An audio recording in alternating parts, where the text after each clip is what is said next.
nuevamente en otro programa de estilos de vida y salud. Antes de comenzar con el programa, quiero agradecer a nuestra casa productora con sus 3 unidades de negocio, Universa Crea. Hola, mi querida Debbie, ¿cómo estás el día de hoy? Hola, Ani, ¿cómo estás? Yo estoy feliz por estar aquí otra vez con ustedes, contigo. Y pues antes que nada, antes de que se me vaya, yo quiero agradecer a nuestro equipo de producción, porque sin ellos no estaríamos aquí, tú y yo. Así que muchísimas gracias. Dani, estoy muy emocionada por el programa que tenemos hoy día. ¿Quieres adelantarnos un poquito? Así es, mi querida Debbie, estamos con un programa nuevamente interesante. En el programa anterior hemos hablado sobre el coronavirus, el virus que está atacando ahora a todos los países, a toda la humanidad, pero en el programa anterior hemos hablado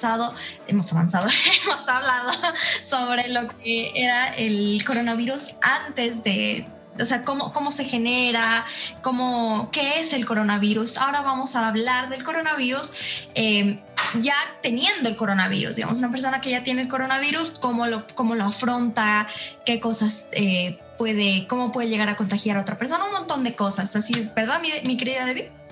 Es verdad, vamos a poder encontrar especialistas, como siempre, que nos van a ayudar. Tenemos una psicóloga, tenemos una licenciada en enfermería, que nos va a poder contar cómo ha vivido todo esto dentro y fuera del hospital como enfermera. Tenemos una médico cirujana también, y para darle la cereza del pastel al programa, tenemos un paciente de COVID que ha superado el COVID, gracias al cielo, y que ahora está bien y que pues nos va a brindar su travesía con esta enfermedad. Así es, mi querida Debbie. Así que hoy día tenemos invitados sumamente interesantes. Este programa va a ser bastante lleno. Vamos a tener información de diferentes puntos de vista. Así que tienen que quedar a verse el programa, que va a estar muy bueno. Es verdad. ¿Qué te parece si nos vamos a ver la primera cápsula del programa de hoy? Y ahorita volvemos, no se vayan, está muy interesante la cápsula. Vamos a verla. Alrededor del mundo se están identificando casos de personas que tienen secuelas cardíacas, respiratorias o neurológicas después de haber cursado la enfermedad. Si bien se siguen investigando los alcances y la duración de estas secuelas, especialistas recomiendan hacer controles posteriores al alta por COVID-19, especialmente quienes atravesaron casos moderados y graves. La rehabilitación es particularmente importante para quienes estuvieron internados en terapia intensiva. Todavía no hay un protocolo estandarizado sobre los controles médicos que deben realizarse los pacientes que tuvieron COVID-19. Pero los especialistas recomiendan estar atentos al estado de salud en general y hacer una consulta médica, en especial para quienes tuvieron casos moderados o graves de neumonía por SARS-CoV-2.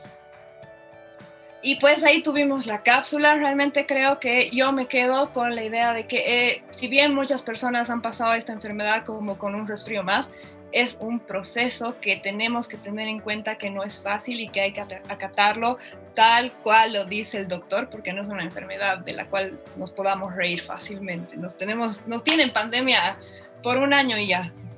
Así es, mi querida Debbie. Lastimosamente ya estamos un año con pandemia desgraciadamente a este virus.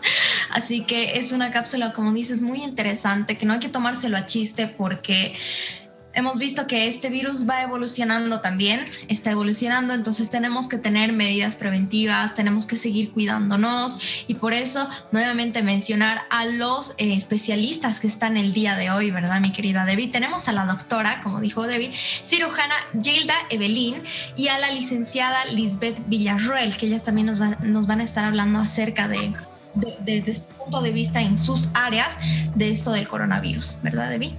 También tenemos para acompañar por el otro lado, tenemos a la psicóloga, magíster Paola Vargas Méndez, quien ya ha estado con nosotros en un programa anterior, y gracias al cielo la tenemos aquí para podernos ahondar un poco más en el tema del coronavirus. Y también, como les mencionaba, tenemos a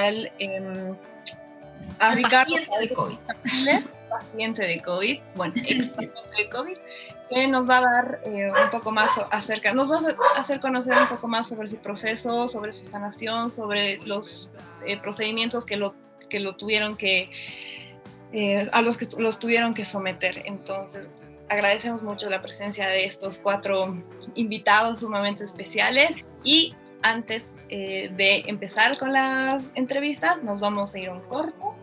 No se vayan porque está muy importante y muy interesante lo que tenemos que decir. Así es, mi querida Debbie. Vamos a un corte y ya vamos con las entrevistas directamente. Ya volvemos.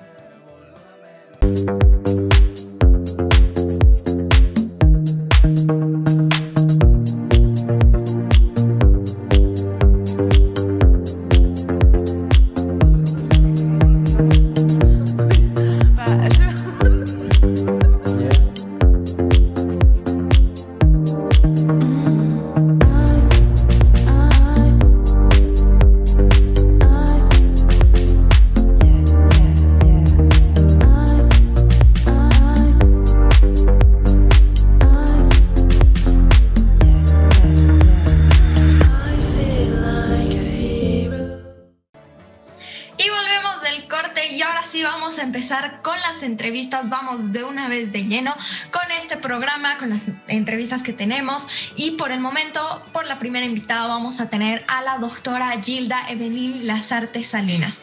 Ella es médico cirujano egresada de la Universidad Mayor de San Andrés. Tiene una especialidad en salud familiar, comunitaria e intercultural. Tiene 2 diplomados en estimulación temprana y psicomotricidad, y nutrición pediátrica. Tiene estudios en geriatría, enfermedades osteoarticulares y neuromusculares. Van a disculpar que los nombres son un poco complicados, los médicos, los nombres médicos, así que si me trabo, lo siento. Ella también tiene docencia en rescate y atención de pacientes en altura. Es docente de posgrado CES Bolivia en la Universidad del Beni. También tiene diferentes diplomados. Tiene una docencia en técnica quirúrgica, en emergencias. Es docente de salud Bolivia en 68 cursos de atención prehospitalaria y también es docente de emergencias médicas. También, aparte, es bombero forestal certificada.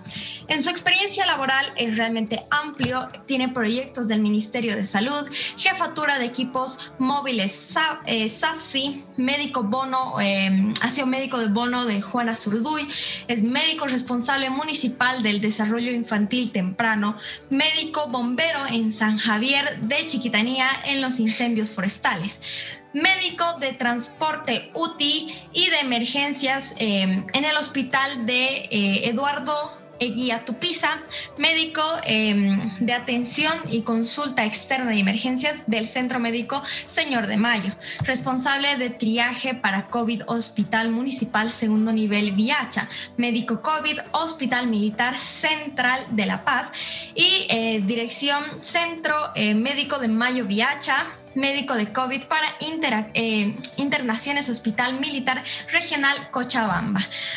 Ok, ese es el gran currículum que tiene nuestra invitada el día de hoy, para que vean que nosotros tenemos invitados de todo, con una especialidad bastante grande. Sumamente preparados. Así es, mi querida Debbie. Así que vamos a dar la bienvenida a nuestra doctora Gilda Lasarte. ¿Cómo está, doctora? Muy buenas noches. Muy buenas noches a todos, un placer estar con ustedes y agradecida por la invitación. Espero pues cubrir las expectativas de este programa y bueno, con la experiencia que bajo las condiciones y circunstancias que tengo de haber trabajado con esta pandemia, estoy para servir y ojalá que estemos a la altura del programa. Claro que sí, doctora. Más bien, muchísimas gracias por brindarnos su tiempo y por brindarnos la información que usted pueda darnos esta noche, no solo a nosotras, sino también a nuestros espectadores. ¿Puedo empezar yo, Dani, con las preguntas o quieres empezar tú? Dale tú, Debbie, si quieres. Doctora, yo sí le quería preguntar, para iniciar con esto, ¿cómo es que alguien puede empezar a sospechar que tiene COVID? Yo sé que existen los síntomas, que la tos seca, un poco de fiebre, tal vez incluso algún malestar estomacal, pero también han dicho que los síntomas son muy variados y dependen mucho de la persona. Entonces, ¿En qué momento alguien podría empezar a sospechar que está enfermo de COVID? Bueno, hablar de COVID es hablar de un año de estudios, hablar de un año en Bolivia, por lo menos un año de haber actualizado cada semana, cada mes, de haber permanentemente realizar estudios internacionales con todo lo que llega de otros países. Pues no tenemos nada escrito, no tenemos ningún protocolo internacional que esté funcionando y que esté... como se dice, que sea una muy buena base para que todos trabajemos en un solo protocolo. De hecho, hablar de COVID es hablar de la COVID. Lo correcto es decir la COVID, ¿ya? La COVID es un virus que una vez que ingresa al cuerpo, podemos tener desde cero sintomatología, no tener absolutamente nada. Somos pacientes asintomáticos, que son los que se les dice de mayor... Los que pueden transmitir la enfermedad son los más peligrosos, los asintomáticos. Asimismo, también tenemos hasta pacientes que les puede llegar a producir la muerte, que es el otro extremo. Sin embargo, entre uno y el otro parámetro de lo que se da en la signosintomatología, tenemos de todo. Ha habido pacientes que han iniciado simplemente como un síndrome gripal, bueno, sin gripe, porque lo que sí, hay ciertas condiciones para poder hacer un diagnóstico diferencial entre un resfrío o COVID, es pues precisamente que en la enfermedad por COVID no hay catarro, no hay rinitis, no hay gripe, es una de las características. De todas maneras, hay desde una diarrea, tenemos dolor de cabeza, que son las cefaleas, tenemos incluso problemas simplemente de dolor muscular, ¿ya? Pero ¿cómo puedo saber yo si tengo o no la enfermedad? No solamente ya se pueden tomar en cuenta los diferentes laboratorios que son montones que han aparecido, desde las pruebas rápidas, las pruebas con PCR que se estaban haciendo son las que más certero nos daba un resultado más eficaz, más seguro. Sin embargo, ahora tampoco se puede confiar en ello porque nos están dando falsos negativos, nos están dando algunas... A la ausencia de algunos síntomas, los pacientes piensan que ya cuando inicias a tomar una prueba rápida van a ver si tienen o no tienen la enfermedad. Sin embargo, tampoco es esto claro. ¿Cuál sería la manera en que ustedes pueden saber dudar si ustedes tienen la enfermedad? Si es que han estado en contacto con personas que puedan estar cursando la enfermedad dentro de los primeros 7 a 14 días, ¿no? Porque ahí es donde inician los síntomas después de una exposición. Si salieron a la calle, no usaron barbijo, ya es un factor de riesgo. Si estuvieron en reuniones con bastantes personas, ya es un factor de riesgo. Si alguien ingresó a su domicilio, entonces es la única manera de sospechar que yo puedo llegar a tener la enfermedad. Síntomas son dos cosas diferentes. Signos lo que se va a ver y los síntomas son los que uno siente. Lo primero, si hay un factor de riesgo que sería la exposición, tenemos que empezar a analizar nuestras actividades. ¿Qué pasa? Me dolió la cabeza, tuve un poco de la carraspera en la garganta, me dio alza térmica, o sea, fiebre, tuve deposiciones líquidas, que son las diarreas, me duele el cuerpo. Muchos dicen, me duele el pulmón, que no tiene inervación, no tiene sensibilidad del pulmón, porque es un órgano que no tiene sensibilidad de transmisión de dolor, ¿ya? No tiene estos nervios, pero sí duele la espalda y duele en la región escapular, subescapular, que es donde se relaciona donde están los pulmones. Luego el dolor del riñón, que también lo dice el paciente, que es el lugar donde están los riñones, supuestamente lo que conocemos, pero para nosotros es la zona lumbar. Entonces hay dolor muscular. Puede haber un dolor muscular generalizado, ya que no tiene origen, uno no sabe al final dónde le duele, pero le está doliendo. Estas son las más que todo las artralgias y mialgias generalizadas. Duele absolutamente todo. Después tenemos la fatiga, ya tenemos también la debilidad. el cansancio y empiezan los otros síntomas que cuando la enfermedad ya ingresa a la vía respiratoria y está empezando a producir problemas pulmonares, la dificultad respiratoria, empezamos ahí ya con lo que teóricamente y bueno, sabemos ya por los medios cuáles son, ¿no? La dificultad para respirar, el cansancio, agotamiento y bueno, todo lo que ya empieza a ser ya esto más con los síntomas más establecidos para una complicación. De todas maneras, lo primero es saber y estar seguros que no hemos estado expuestos. Ya, una vez tenemos eso, esperamos de 5, 6, 7 días hasta 14. Si no tenemos ningún síntoma, puede ser dos caminos, que sí pasamos o sí estábamos infectados con la COVID o que fuimos pacientes asintomáticos o que no hemos sido contaminados con la COVID. ¿Cómo puedo saber si ya tuve o no tuve? Haciendo más certeramente la prueba de antígeno. Ya, esto es lo que, con los términos, muy poco podemos jugar en programas que son abiertos a todo público, pero es una prueba que se hace con hisopado, no es la PCR, que dura pues 3, 4, 5 días para que te devuelvan. Esta te la entregan en horas. Y esta es la que más nos está dando resultados para brindarnos un diagnóstico más preciso. Y las tomografías, imágenes. Perfecto, doctora, qué increíble, ¿no? Es un mundo esto del COVID, realmente tiene muchos síntomas que uno a veces cree que es un resfrío, puede tomarlo como otra cosa, pero realmente es el coronavirus y hay que tener mucho cuidado y como dice la doctora, es mejor hacerse las pruebas para saber si uno tiene COVID o no y no estar contagiando al resto.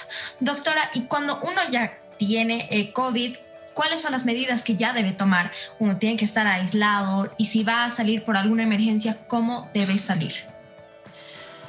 Bueno, si uno sabe que tiene COVID, la primera regla es no salir, ni por una emergencia, porque no solo se está poniendo en riesgo la persona, sino también está poniendo en riesgo a otras personas.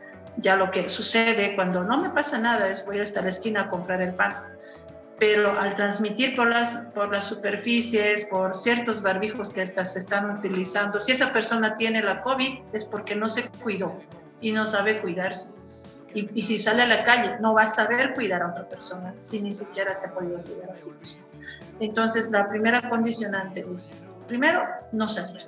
Estar una cuarentena en domicilio, que se llama el aislamiento domiciliario, y mantenerse en permanente comunicación o en tratamiento médico para ver que no se complique el cuadro, ¿no? Y bueno, hay, como le digo, diferentes fases de la enfermedad. En cada fase de la enfermedad, son 4 fases. En cada fase de la enfermedad nosotros presentamos diferentes momentos donde vamos a tener alguna complicación, qué es lo que esperamos. O sea, hablar de la COVID no alcanzaría en media hora, pero sí les puedo orientar que depende de la persona, si está en qué fase de la enfermedad la esté pasando, para sumar cuántos días. No olvidemos que la enfermedad dura aproximadamente 45 días. ¿Ya? Entre empezar del día de la exposición y hasta el día que podemos seguir contagiando, no que se termina la secuela de la enfermedad. Ahí la enfermedad juega mucho. Cuando uno no se cuida y está pasando por la enfermedad desde el primer día, 45 días, pero puede quedar secuelas que nos duran hasta 4 meses, 5 meses después de la COVID, donde ¿qué puede estar pasando?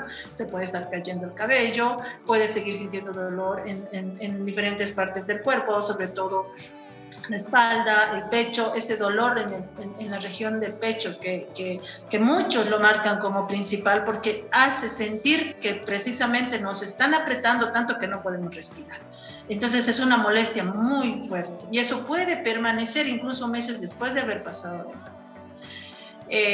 No hay unos días establecidos. Tenemos la primera ola de infección con una cepa que ha durado pues de primer día hasta que se convierte en neumonía, 14 días.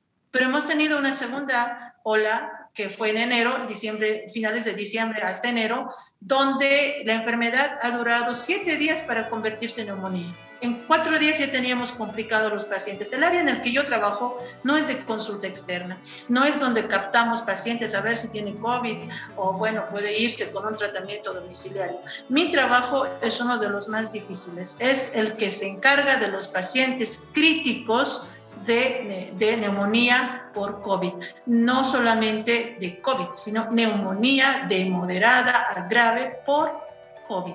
Entonces, en esta etapa que me llega a mí, a los pacientes que nos llegan en este hospital, en esta parte del hospital, es un área muy crítica, porque aquí de este trabajo ya son personas que han pasado los primeros 14 días y no sabemos si se van a complicar como para entrar a unidad de terapia intensiva o que van a recuperarse. Hay pacientes que han estado 60 días internados, como hay pacientes que han estado 7 días internados. Por eso no hay una regla para decir, oye, ya tengo COVID, tengo que cuidarme 14 días. No hay una regla, pero sí, por lo menos hay un común denominador. El común denominador es que si yo tengo un riesgo de haber ya una exposición confirmada y salgo con una prueba negativa, aún no confiar en la prueba negativa. Aún así, guardar el aislamiento domiciliario 14 días. Cuidarse en domicilio, no solamente para protección personal, sino también para poder brindar una seguridad de no contagiar a otras personas. Entonces, a la misma familia, ¿no? Entonces, se queda uno en casa, pero ahí puede recibir la comida en bolsas, puede comer. Si vive en una familia amplia y no hay una manera de aislarlo, digamos, en otro departamento o en otro cuarto muy lejos, puede estar dentro en su dormitorio, protegido, que la cuchara, el plato, el vaso, todo lo que tenga contacto con el paciente o con la persona que está en aislamiento, pues no tenga una manipulación con el resto de los utensilios y el resto de la ropa de la demás familia. Los 14 días de aislamiento significa aislamiento, no quedarse durmiendo en la cama, pero después vente a almorzar y comemos todos juntos, o vente dame tu ropa, te la lavo y lavarla con el resto de la familia. No, eso no es aislamiento. Aislamiento es aislarse, separarse de todas las actividades familiares.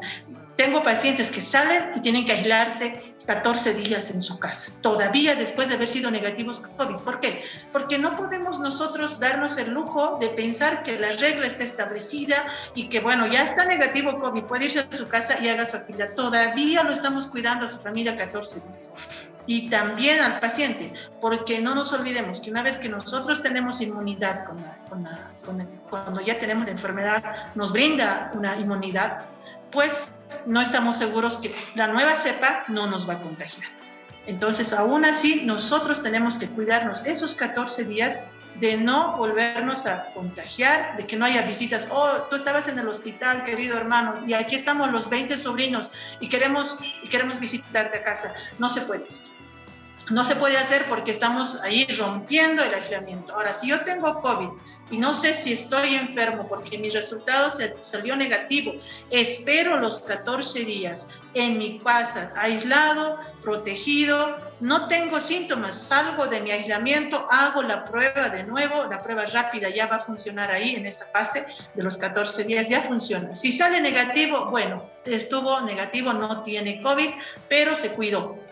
Y si sale positivo, ya vas a ver en qué fase está, porque ya vamos a poder determinar si sigue contagiando, no puede contagiar, ya pasó la enfermedad, está todavía activo, porque ya va a salir en la prueba rápida esos dos componentes importantes, que es muy, muy importante que ustedes lo sepan y lo difundan, que es los anticuerpos, las pruebas de antígeno, por ejemplo, la inmunoglobulina G y la inmunoglobulina M, que son las que nos va a determinar si ya estamos, si pasamos, si continuamos con la enfermedad o en qué fase estamos. Nos va a ayudar mucho para proteger al resto de la familia, al resto de nuestra sociedad, pero como un denominador, para conclusión, les puedo decir, Si tiene una exposición, 14 días aislado. Si ya pasó la enfermedad y le han dado negativo, todavía 14 días aislado. Y la protección, y siempre andar con las pruebas, porque, como le digo, antes se pensaba que ya la inmunidad, una vez que pasábamos COVID, no nos volvía a dar. Sin embargo, ahora sabemos que no es así, que podemos volver a contagiarnos. Puede ser que nuestros anticuerpos ya nos digan, hasta ahí nomás la enfermedad, y automáticamente la pasemos sin ningún síntoma por nuestra protección inmunitaria, o que también nos dé otra vez una enfermedad y sea más fuerte que la primera. Se han dado casos. Entonces, en otras palabras, por favor, gente, sean conscientes, sean responsables, no salgan, no se junten con otras personas solo por fiestas, por reuniones familiares, por amigos. Escuchando de la doctora, es algo sumamente complicado, se complica súper rápido, hay nuevas cepas, no estamos totalmente seguros de cómo funciona esta enfermedad con lo rápido que está mutando, entonces no es fácil, realmente no es fácil, cuídense, por favor. Ahora, doctora, yo quería continuar preguntándole algo. Y digamos, cuando uno ya recibe la noticia que tiene COVID, ¿a quién llama? ¿A quién acude? Sé que se puede llamar al CEDES para que le hagan un seguimiento y le digan, sí, venga, bienvenido al hospital, le hacemos la prueba, o le damos su medicamento. ¿Cuál es el tratamiento que ellos tienen que seguir también? ¿Cuál es el procedimiento que tendríamos que seguir cuando ya somos positivos? Bueno, una vez que ustedes tienen ya la certeza, porque algunos tienen la sospecha, y cuando uno tiene la sospecha, lo que tiene que hacer es irse a su servicio médico. Estamos hablando de que nuestros servicios médicos y nuestro sistema de salud en Bolivia no son muy buenos. Tenemos que aclarar eso. ¿Por qué? Porque tenemos un sinfín de problemas en nuestros protocolos de atención, tanto en los públicos, en los privados, en las cajas, en los seguros. Aún así, tenemos ciertos problemas en la captación y la inmediata y oportuna intervención de los pacientes que se están con sus propios medios llegando al servicio. No nos olvidemos que puede haber un paciente que no pueda llegar a un servicio porque está muy mal en casa. Entonces tendríamos que tener también una ayuda para que el servicio médico acuda con una ambulancia a su domicilio, porque no todos van a llegar. Ahora, si usted puede llegar, usted es una persona joven, puede llegar, tengo síntomas, estoy con sospecha, sí, recuerdo que he estado expuesta, entonces me voy a su servicio de salud. El servicio de salud público es aquel que está más cerca a su domicilio. De acuerdo a la red de salud que tenemos en los ministerios, del Ministerio de Salud, nosotros nos manejamos con redes de salud. Entonces, yo vivo, por decirle, hablando del área urbana. En el área urbana tenemos hospitales, tenemos centros de salud. En los centros de salud están en cada barrio y esta va a ir a cubrir un radio, ¿no? una zona específica. Entonces usted tiene que saber y conocer cuál es mi servicio de salud, a qué red correspondo. Y eso se va a determinar cuando usted acude al servicio más cercano a su domicilio. Yo vivo acá en esta zona donde me corresponde acá. ¿Por qué le digo? Porque nos tenemos que someter a esa distribución porque somos usuarios, cuando hablamos del servicio público, al nuevo sistema de salud universal, de seguro universal. Si usted no pertenece a ese lugar, automáticamente le va a salir en la computadora que usted pertenece a otra red y lo van a mandar a su red. ¿Ya? Entonces, usted tiene que saber cuál es mi servicio. No, estoy visitando a mi tía y mi tía vive acá. Entonces yo quiero hacerme atender acá. No se puede, porque el sistema de salud rechaza la sobrepoblación en un sector y la poca acudir a otro servicio con menos, o sea, que le corresponde más población. Entonces lo que se tiene que hacer es acudir al servicio de salud que corresponde a su red. Ahí le van a tomar la muestra gratuita del CEDES, que el CEDES lo van a llevar hasta el servicio del CEDES, ahí en el laboratorio lo van a procesar y luego le van a entregar sus resultados. Pero contemos una situación. La primera cepa duraba 14 días hasta complicarse. Nos daba el tiempo de esperar los 3 días de resultados de los del CEDES, ¿no es cierto? Pero cuando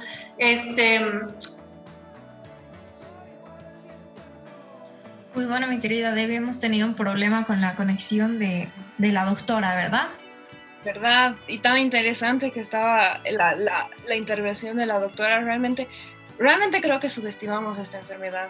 La COVID, como nos corrigió la doctora, es más fuerte de lo que pensamos, la verdad. Realmente creo que se ha demostrado en este año, ¿no? Todo lo que se ha llevado. Y sobre todo nosotros los jóvenes lo estamos subestimando mucho, el hecho de que sí ataca más a los... Sí, ahora sí los escucho. Lo que pasa es que se cortó. No se preocupe, doctora. Puede proseguir. Ok, les decía que estábamos en que la red de salud va a determinar los días que usted va a tener para devolver los resultados de las pruebas del que hacemos, que es el PCR.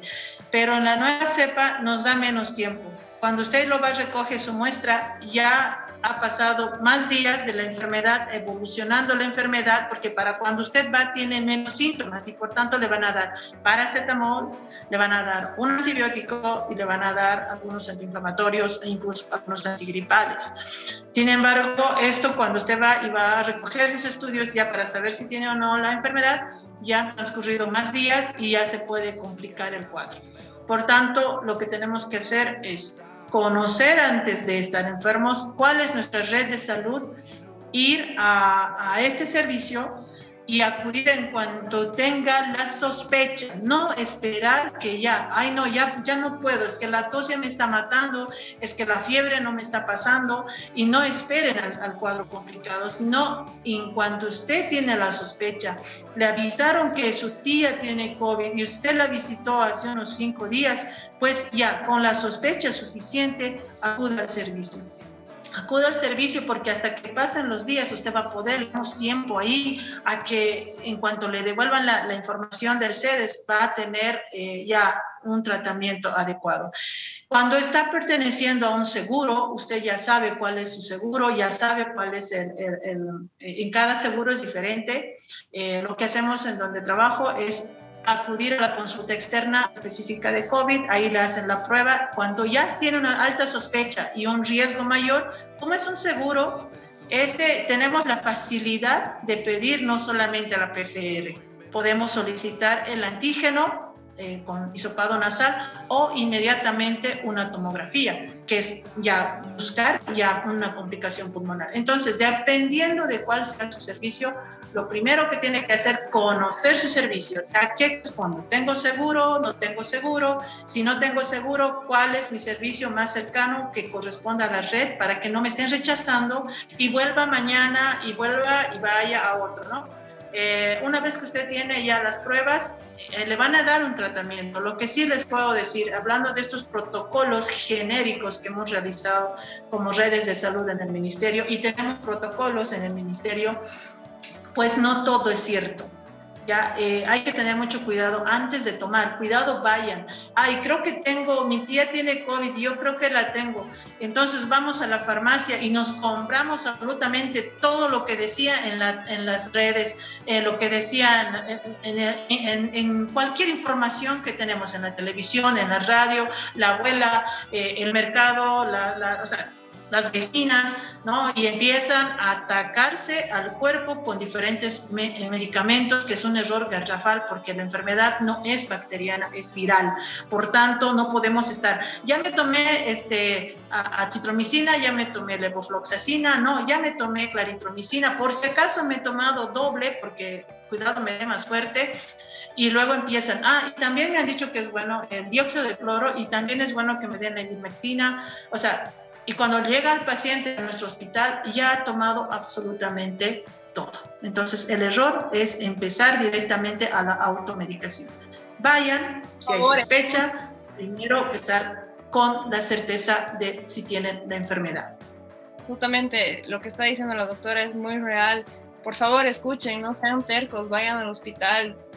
Por mínima sospecha que tengan, están escuchando, es cuestión de tiempo. Tienen de 7 a 14 días con la cepa que hayan contraído, ojalá no la hayan contraído, por favor, no se queden con la duda. Por favor, realmente es algo en lo que hay que estar muy conscientes que es muy peligroso y que se puede llevar la vida no solo de nosotros, sino de nuestros seres queridos. Entonces, por favor, cuídense. Así es, mi querida Debbie, realmente es una enfermedad, ¿no? Que todavía no la conocemos del todo. Es verdad. Y no nos olvidemos de algo importante, muy importante, que antes teníamos una regla de quienes se enfermaban con la COVID. Teníamos nosotros que los mayores de 60 años y que las personas con enfermedades de base. El resto estábamos tranquilos.